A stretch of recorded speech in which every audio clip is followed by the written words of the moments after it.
Hi everyone. So we are going over DNA extraction from fruit, and I want to go over this for you so your report sheet is easier to fill out and you learn a lot more. So I heartily recommend that you look over this format file. All of your answers basically are in this format file for a lot of your report sheet, so you are going to have to look it over. In the meantime, we're going to go over that report sheet, and what it's divided into is basically four areas.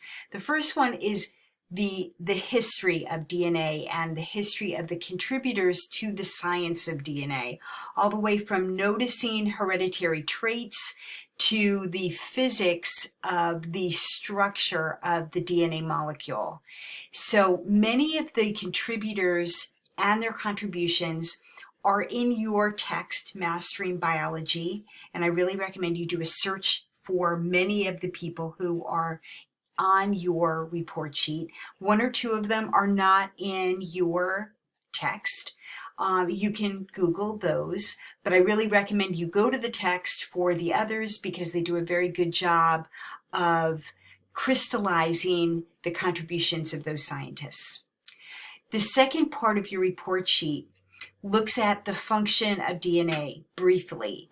And that's important because in biology there's an adage that form, in other words structure, follows function. Form follows function. So if we discuss the function of a molecule first, we can usually reverse engineer back to its form or its structure. So we'll go to structure third, and then we'll go over your extraction procedure for that DNA from your fruit. When it comes to this very important format file that you need to look over, there's an overview that you are going to be isolating chromosomal DNA, and you're going to be doing that and precipitating it with ethanol, so that when you look at your personal protective equipment, you're going to need your goggles and your gloves and your apron, because you're working with some chemicals here that you don't want to get on your clothes or on your skin. The ethanol will really dry out your skin quite a bit. So please protect yourself.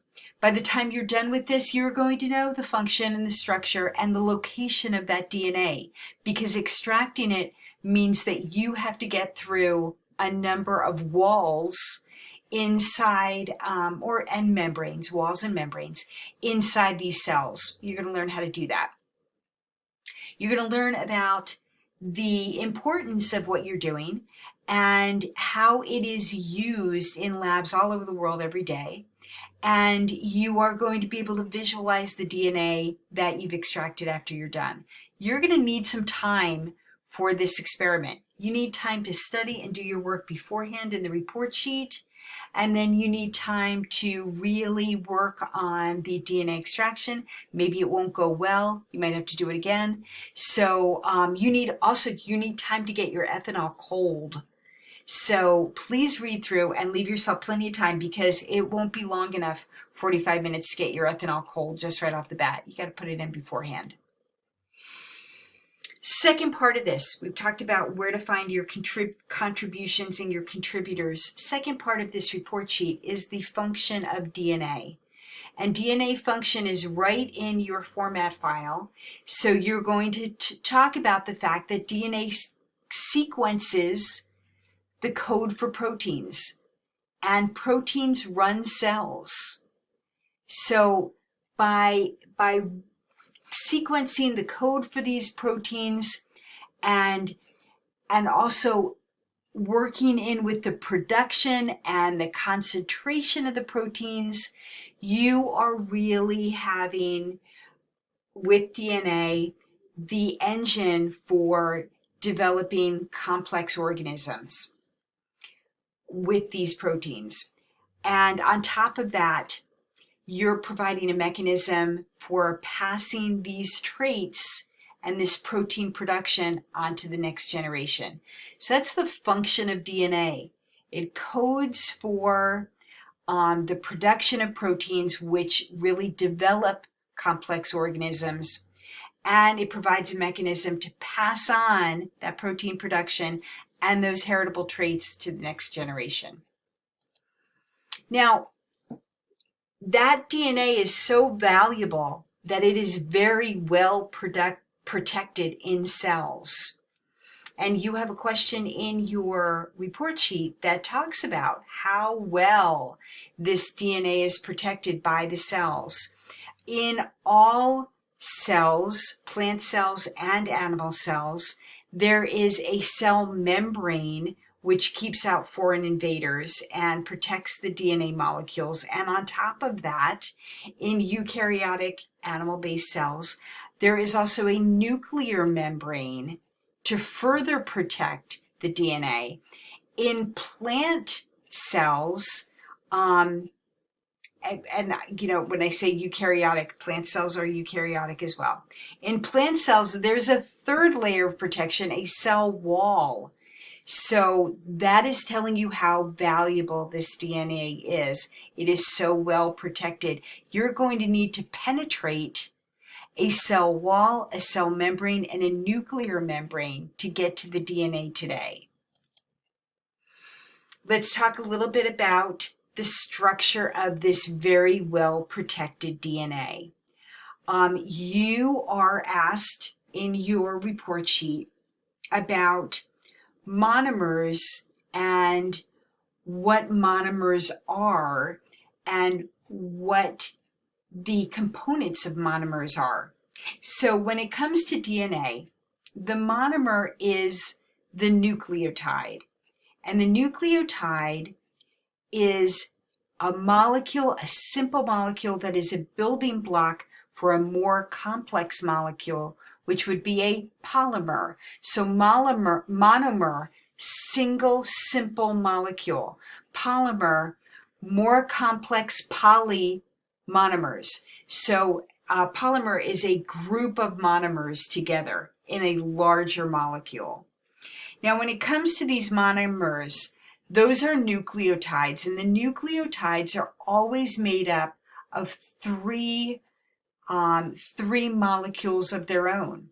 And so these very, very simple molecules are a phosphate group, which is right here on the edge, a deoxyribose sugar group, and a nitrogenous base. There are nitrogens alongside this ring. So that monomer, which is a simple molecule, is made up of even simpler molecules, three of them, a phosphate group, a deoxyribose sugar group, and a nitrogenous base. Remember, groups of monomers make up polymers. DNA is a polymer. That's a very, very simple way to look at the monomers that are discussed in your report sheet. You're also asked about the backbone, the sugar phosphate backbone that gives the fiber of DNA its structure and its strength. And that sugar phosphate backbone is connected, the sugar and the phosphate are connected by covalent bonds. So covalent bonds link the sections in this nucleotide between sugar and phosphate. You'll need to know that as well. When it comes to the nitrogenous bases, there are 4 of them in DNA. And those 4 nitrogenous bases go by the name of thymine, known as T, adenine, known as A, guanine, known as G, and cytosine, known as C. So these are nitrogenous bases that are the centers of the DNA strand. Let's go over a little bit more about how they are complementary to each other. Your report sheet wants to know a little bit more about how these nitrogenous bases line up. They line up very specifically, and they help to secure the 2 strands of DNA that wrap together. They line up by hydrogen bonds, and they are complementary in that one thymine can have 2 hydrogen bonds with an adenine. So when these 2 strands of DNA line up, these 2 nitrogenous bases bond with their hydrogen bonds together with 2 hydrogen bonds. On the other hand, the other two nitrogenous bases, guanine and cytosine, can have 3 hydrogen bonds between them, so that guanine lines up with cytosine and helps to lock the 2 strands of DNA together. We've talked about the sugar phosphate backbone to the strand of DNA. We've talked about the nitrogenous base hydrogen bonds that link 2 strands of DNA together. How do these 2 strands link together? They link together in a shape that is called the double helix. You might wonder what a helix is. A helix is a corkscrew. So that very defined shape of a corkscrew is one helix. 2 strands of DNA wind together in a helix that winds in between itself, so that these are 2 strands of very tightly compacted